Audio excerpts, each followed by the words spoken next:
We are discussing computer networks. This is chapter number 1, Introduction. Network technology from local to global. So there are various network technologies. They are still evolving, and these can be very small and very large, even global. So the network, it can be very small, or it can go up to the continents and even globe. Okay. So what are these kinds of networks? What are the names? What are the technologies? We are going to discuss the network technologies that implement these networks of different sizes, different shapes, different technologies and scales. Personal area networks. As the name is suggesting, it is talking about a single human being or single entity. So the network a user or an individual is going to make, or a network corresponding or relating to a single entity. So we will call it as PAN. So PAN or personal area network lets the devices communicate, transmit, send, receive data over the range of a person. For example, here I am showing you an example, the network. Now here a computer can be connected, or a human being can have various peripheral devices, wireless headphones, keyboard, mobile, PDA, printer. All these can be these components can be connected without wires. Bluetooth is without wires. Okay, personal area can be with wires, it can be without wires. But when we are talking about technologies, we have Bluetooth. So Bluetooth is a short range wireless technology standard, and here we are talking about a fixed data is exchanging between a fixed and all the mobile devices, and these are very short distances, just you can say in meters or 2 meters, and this is using the UHF radio waves of the ISM band. This ISM band is free, right? These are short range wireless network. Without wire you can connect. So this Bluetooth is actually working using a paradigm or arrangement called master-slave arrangement. So here the system unit, a PC or the central device is a master, and all the say mouse, keyboard or headphones, etc., the peripherals are acting as a slave. So the master will direct these slaves what addresses you have to use, when to transmit, how long to transmit, and what are the frequencies to use. So this is the Bluetooth 802.15 is the standard, and Bluetooth is basically a personal area network. This comes under the category of this one.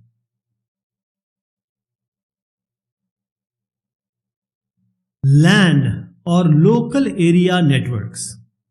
Now LAN or local area network, this is a private network, and this can be operated in a room, in a building, in an office or home. So we are talking about a higher network than personal area network. So LANs, these are widely used because we are connecting various PCs and to share resources, exchange information. So the LANs can be wired, it can be wireless. It can be wired and wireless. So there are two examples I am showing here. One is the wireless, one is the wired LAN. So the wireless LAN system, here the computer will have a radio modem. Modem is basically modulator, demodulator, analog to digital, digital to analog, and also an antenna, because to communicate with other computers. And here each device talks to a device.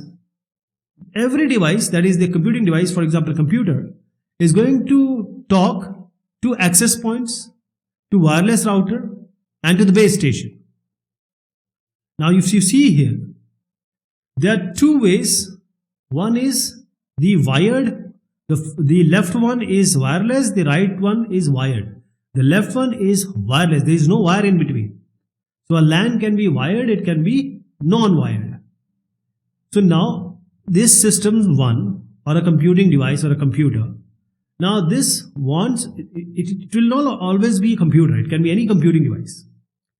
Now there will be a central say exchange point, and we call it as a switch. Basically it's a network device.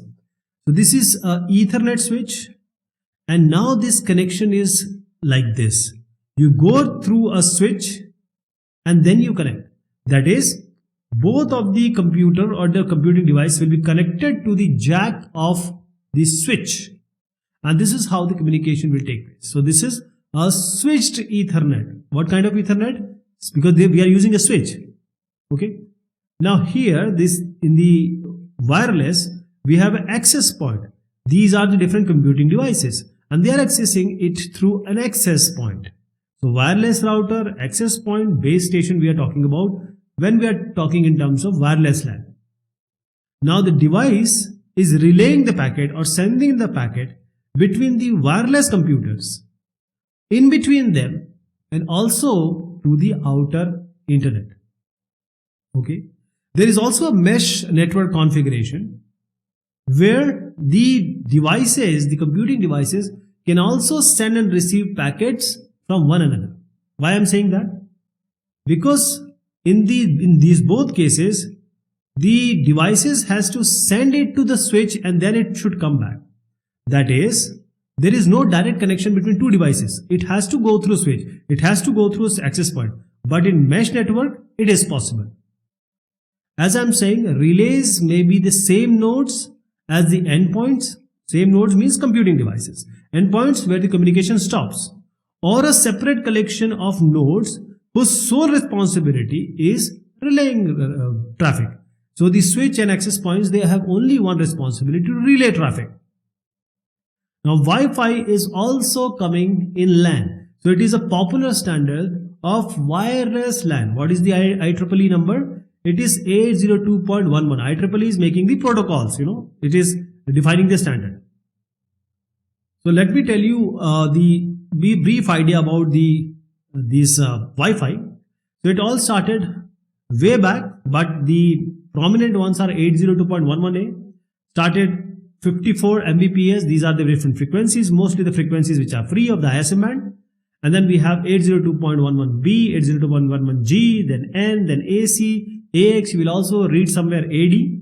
So all these are different flavors, different types with different speeds and working on different frequencies. Mostly if you see from 2009, it was between 2.4 gigahertz to 5 gigahertz, and the speed has gone up to 10 to 12 Gbps. Now, when we are talking about wired LANs, the transmission technologies can be different because the wire can be different. You are sending the data or the bits or the packets from one device to another. So you can use the copper, coaxial cable, or optical fiber. See, the LAN has a limited size. It can only be up till a building or a home or a house. So the size are limited. When you know the boundary, you know that what will be the worst case transmission time. It is clear. If we don't know the size of the LAN, we'll know it later also, that if in advance we don't know, then we are not able to comprehend the worst case transmission time and performance and etc. The weakest link will be there. So this we'll talk later. But now the wired LANs will always give you more speed. This is very important. Wireless will always have less speed than the wired LAN, because it's very obvious that there is wire connected, proper transmission channel is there. When there is air in between, there are so many attenuations, so many situations arises.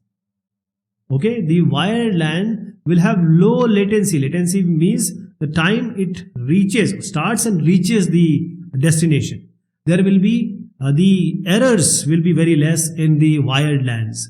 The throughput will be higher. Throughput means you can say at a point how much bits can travel, means, or how many content can travel. So this is, we'll talk about this throughput and latency and all these in detail. But for example, for time being, the latency, the errors and the throughput, all will be, latency will be less and the errors will be less, throughput will be higher. In the wired LANs, you won't get it in the wireless LANs. Now what I'm showing right now is the IEEE 802.3, and that is called the Ethernet. We also talked about earlier who is the inventor of Ethernet. Okay, I want you to tell me. So this is called Ethernet, and this is the most common type of wired LAN. Ethernet 802.3 is the most common type of wired LAN. Okay, so I'm talking about this kind of arrangement. So this figure is showing an example of switched Ethernet topology. Here we are using a switch. So a computing device or a computer or a laptop will have a Ethernet port, and that is how we connect through this wire, Ethernet wire. So before we go ahead, let me tell you what is this switch, how does it look. This is how it looks normally. So the work of this network switch, which is actually connecting different devices or relaying the data. Now this network switch is a hardware device. We will talk about routers, we will talk about gateways. But right now, for the basic of LAN, there will be a Ethernet switch, and a network switch is networking hardware that connects devices on a computer network by using packet switching to receive and forward data to the destination devices. That is a network switch. As you see there, it is multi-port network bridge that will use the MAC, that is the address to forward data to the DLL, data link layer of the OSI layer. Okay. So we are talking about a switch. Whenever you see 802.3, that is, we are talking about a switch. So each switch is responsible for sending the data, knowing the address and sending it to the proper address. Okay. So each device speaks Ethernet protocol here, and it connects to a device which I'm showing you switch with a point-to-point link. So as I'm suggesting, this switch is relaying the packet. Packet is just a combination of bit. Okay, it has a proper format, and it sends the packet, relays the packet to the computer or computing device attached to it. And in this packet, the address will be there. So the task of switch is to determine that the address of the packet is destined where to send. So the switch can have multiple ports. So if you see here, there are multiple ports, and you can connect it to the computer, and you can even compute it to another switch. In order to make a larger LAN, you can have multiple switch connected to each other, because these ports can be used to connect the computing device and even to connect the other switches. Now the question arises, what if we connect these switches in a loop? Are this network going to work? Because switch will just take the packet, send it to the destination. This is how it is done. Now we have a switch. Now we are looping it. Now where the data should go? There will be some looping of packets. But we have a solution. Very important women we will be talking about her. If you know the name, just let me know. All switches now have this anti-looping algorithm. I'm giving you a hint, STP. So we are using this anti-looping algorithm here. So there will be, even if you put it or attach it in the loop, there will be no problem. So the protocol means all the rules and regulations that have been decided what path packet should travel to reach the actual destination, that is the intended computer.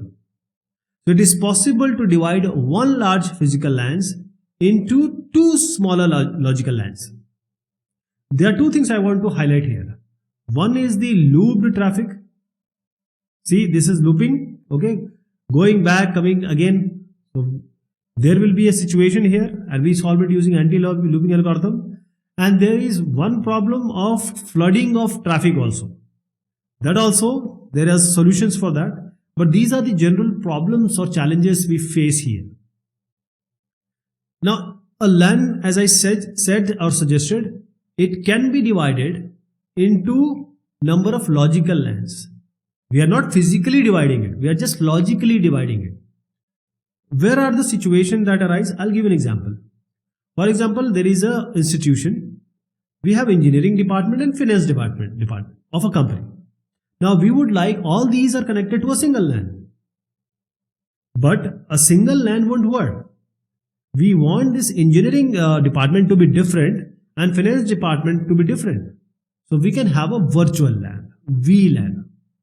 How will we design this? In order to do this, each port is, as I told you about the switch. So each port is tagged with a color. And now we are giving certain color to certain department. For example, we are saying that we give green for engineering and red for finance. You can choose any color, but this is the basic idea you should know. The LAN can be divided into multiple logical LANs. So the red is for finance and green is for engineering. Now switch will forward the packet accordingly. If it is destined, it is for engineering, it will go, depending upon the color, it will go to engineering only. If it is for the finance department, it will go to finance department only. So broadcast packet sent on a red port will not be received on a green port and likewise. So this local area network, here Ethernet design broadcast all packets over a single linear cable. This is what is the design. Ethernet will always try to broadcast all packets, right? Now, this switched Ethernet, that is, we are calling it as classic Ethernet. Whenever we are talking about Ethernet, we are calling it as a switched Ethernet or classic Ethernet. Now, it uses a very simple algorithm. The algorithm is, whenever the cable is not having any packet, the computer will transmit or the computing device will transmit. That is, whenever the cable is idle, because as I said, the normal routine is Ethernet design broadcast all packet. But this algorithm says that computer or computing device will only transmit when the cable is idle. If two or more packets, they are colliding, they will collide for sure. Okay. Now what will happen is, each computing device now have to wait. They will wait and they will try later. We will talk about CSMA, we will talk about CSMA CD. But this is just an introduction I am giving you, that we have the algorithm. This is the flowchart also I wanted to show, that both wired and wireless broadcast LANs, they can allocate different resources. It can be statically, it can be dynamically. Static dynamic, what does it mean? See, a typical static location or allocation, if you are talking about static allocation, because everyone has to send data, this is all about exchanging data. So what this static allocation will do, it will divide the time into discrete time intervals. So it will say M1 should do in this time, M2 should do in this time in round robin, M3 in this time. These are the machines in the round robin algorithm. Okay, every machine will get a stipulated time, and after that M2 will send, after this M3 will send, M4, M5, and they will, if say M5, 5 machines are there, again then the M1 will send. But the problem is, when the M2 times come, M2 doesn't want to send, it has nothing to send. For example, 1 millisecond is provided to every 5 machines. It is going round robin. Every time when it comes to M2, M2 is not ready to send, it doesn't want to send. Say M3 is also not sending. So the time that will be wasted, the static allocation wasted the channel capacity. Okay. So now we have the dynamic allocation method for a common channel. This can also be centralized. It can be decentralized also. What does it mean? Centralized means there has to be someone to guide. Decentralized means no one is there. Let me tell you again, both wired and wireless They can allocate the resources statically, dynamically. Static is simple round robin. Everyone is given time and their time is theirs.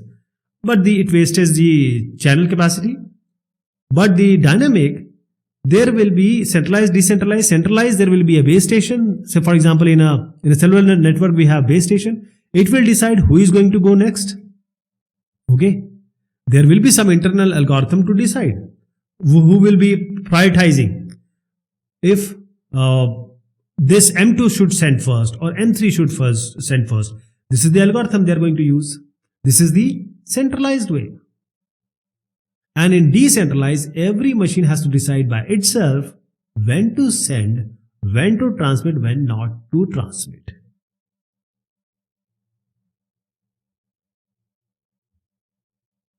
MAN, Metropolitan Area Networks. Now metropolitan, the name is suggesting metro. We are talking about a city, a small city, big city, mediocre city. We don't know the range, but I'll tell you the kilometers. Then you can have a bit idea. Now, for example, we have a cable television networks. Now they are not very popular, but still, the cable television networks. It will give you a brief idea. The MAN. In the cable television network earlier on a hill, they used to put an antenna, and all the signals will be sent through various means to the subscriber houses who are subscribed to the cable television. But after this internet, the cable TV networks, they have started providing a two-way internet service. There are certain parts of the spectrum. There is an electromagnetic spectrum. You have to buy certain part of the spectrum, that is the frequencies. There are certain parts which are free.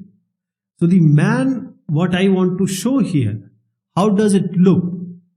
Especially when we are talking about a cable network, or how the different subscribers or the houses are connected. So we have, for example, television signal, or even say the internet. Both of the things you can understand. They are sent or fed into a centralized cable head end. And from here, it goes through different houses through the junction box. See here. What I'm trying to suggest here is that you want to access internet, you want to access cable television. Then there has to be some means through antenna or through some internet or ISPs. They use this way of head end, and then it goes to the junction box. And this junction box is specifically street, you can say. There is one more MAN. It became very popular, but it was overpowered very shortly. So that was WiMAX. WiMAX, normally people ask it, so you must know about this WiMAX, because this is also a metropolitan area network. It used to be. Now it is nowhere. There is another MAN. It was given an IEEE 802.16. So WiMAX stands for Worldwide Interoperability for Microwave Access. Let me tell you again. Worldwide Interoperability for Microwave Access. And this was based on IEEE 802.13. And it is providing higher data rates. The coverage is also higher. And this is based on MAN. So I said, and I'll tell you the kilometers, so you can have an idea about 50 kilometers for MAN. Wide area networks, or WAN, wide area network. So the name is also suggesting that it will be a very large area. It will be a country. It can be continent, or it can even, the network can even go up to multiple continents. Multiple continents. So wide area network is the biggest one. Okay. This is the picture of a continent. It is Australia. So the WAN, it may serve as a private organization. For example, we call it as enterprise WAN. It can also be some commercial service. For example, the transit network, in-between network. Let us take an example of a wired vans. There are proper wire being laid. So company, for example, some X company, it has some branch offices in different cities. We are talking about Australia, so it can be Perth, Melbourne and Brisbane. These are big cities and they are connected through wired vans. Now each of these offices, they will have computers, and these computers will be called as hosts. H-O-S-T-S, host. They can do, they can have programs, running some application, connecting. So all these are called as host. Other part of this network, a WAN network, we call it as a communication subnet. These dotted lines you see, a dotted shape, it is called as a communication subnet, or we can just call it as a subnet. Now you know what is subnet and host? So this subnet has the whole responsibility of sending the data messages from different host to host. So this subnet or the communication subnet has two distinct components or parts.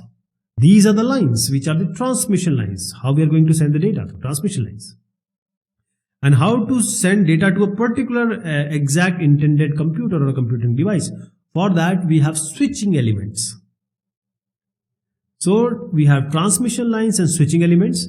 The transmission lines are basically sending the data that is moving the bits between the machines, between the host, between the different components here in the network. And these transmission lines can be a copper wire, can use coaxial cable, optical fiber is the best, and the radio links if the wireless is adopted. And often these organizations, they are using the different telecommunication company like the Verizon, like the Geos, like the China Mobile. The switching element or switches, this is not the switch I am talking about, this is not that switch, okay? These are switching element, we call them as switches. And these are specialized networking hardware devices that would connect two or more connection lines, because there are multiple lines coming. How to connect them?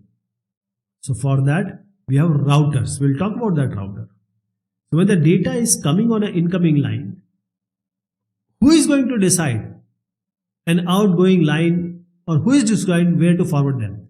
Switching element. So switching element task is this. So here we have the router. So these switching element here in WAN, we call them as router. So in most of the WANs, wide area network, the network will contain not one but many transmission lines, and each connecting pair of routers. So the routers will be connecting these multiple transmission lines. And if two routers, they don't have, they don't share a common transmission line, what do? They will use, or they will transmit it using another router or some transit router or in-between router. So two routers that do not share a transmission line, they do it using the other routers. Why other routers? This is how I'm trying to show how does it go. Okay, there may be many paths. There will not be one path. There will be multiple paths between two routers. How you have to send the data. Now the data can take any of the route, any of the path. So who is going to decide that? Which path has to be taken? The packets are not that intelligent. The devices have to be intelligent. The algorithm have to be made. The algorithms are there. So there are many paths, and network uses this routing algorithm to decide which path has to be used. As I am suggesting, in WAN or any kind of transmission line networking, there are routing algorithms being used because you have to send the data to proper place. So network will use the routing algorithm, and the router will use what? When it gets the data, it will use the forwarding algorithm that to decide where to send the packet next. It can go to X router, it can go to Y router. So X or Y, where it has to send, the router will decide that using the forwarding algorithm. Let me give you a very brief overview of this network routing. We will be talking about Dijkstra and Bellman 4, etc. These are the routing algorithm being used. Now in this wide area network, we have virtual private networks and SD-WANs. What are these? So this picture you see is a WAN using a virtual private network. Now we don't have, say a company don't have a physical dedicated link. They don't have. How to then create a wide area network? So here VPN can be used. Virtual private network, because first of all it is providing a virtualization. You will feel that you have a network, but that will be virtual. Basically you are using some other underlying backbone of some other company or some other network. That is, you are using the resources in a flexible way. That is, you are using internet connectivity for example. So with a VPN, because the internet connectivity may vary in different links, the performance will vary. You are not aware because it is not your network. If you are using virtual private network, it totally depends on what kind of internet connectivity in between we have. And this network itself, which I am talking about, this can be operated by even a single organization. It can be even operated by a commercial internet service provider or an ISP. Okay. Now I'll show you a picture here, and this shows a proper structure arrangement where it connects the WAN sites to each other. Also, it is connected to the rest of the internet. So we have a WAN, it is connected together, and it is also connected to the internet. Whenever we are talking about a satellite system, because we have to take all the arrangements into account, wired, wireless, satellite. So here we are using WAN wireless technologies. So each computer on the ground will have an antenna, and it will exchange data through get and send data via satellite. The most easiest to understand example of wide area network is this cellular telephone network. So this cellular telephone network, you are using say Verizon or say China Mobile or Jio, you are actually using the cellular telephone network. And this is also a WAN, wide area network, and it is using a wireless technology. So we have gone through various generations, and every generation has increased the speed, increased the throughput, increased the bandwidth. The first generation was only analog, there is no digital, and only you can call voice, no digital. The second generation was digital, but for voice only. Okay, that is, you can only call. But the third generation is digital, and you can use this for voice and data both. Fourth generation is purely digital, even for voice. The first, second, third, the voice was not digital. The fourth, the voice is also digital. But when we come to the fifth generation, there is only digital. Voice on the speeds are tremendous. GB, you will talk about GBs here. Previously, in the first generation, we will talk about kbps. So in this wide area network, if we take an example of a cellular network, each cellular base station, it covers a very large area than the wireless LAN. Wireless LAN cannot compete here. So this base station are connected to each other. This is just one antenna I am showing. There are multiple base stations. They are connected through, usually wired to each other. And the data rates of the cellular network are much smaller than the wireless LAN. Wireless LAN can go up to 7 Gbps and even more. But more recently, what the organization are doing, because they have distributed settlements and they need to connect sites. So they are deploying the software-defined WANs, SD-WANs, wide area network that are software-defined, and they are using various different technologies. They are trying to connect this disjoint side. For example, one network with technology 1, one network with technology 2, they are combining it. How they are combining? They have some service level agreement, that is SLA, across this network. So this is now a popular thing in the wide area network. The SD-WANs, these are the one of the example of SDN, that is the software defined network. And this SD-WAN, software defined WANs, this is a technology that control the network. And how does it control a network? It will use some programmable switches. They have some control logic inside this, and they will have a separate software program. Internetworks. Now, before we talk about this, you have to be very clear. There is a big subset which is the internetworks, and the internet, which you know, that is the data which you use, internet, that is just a part of it. So a collection of interconnected different networks is what we're calling as the internetwork or internet. That is not the internet I am suggesting. This is not the global internet. It is just a specific network. There are multiple networks connected. They are called internetwork.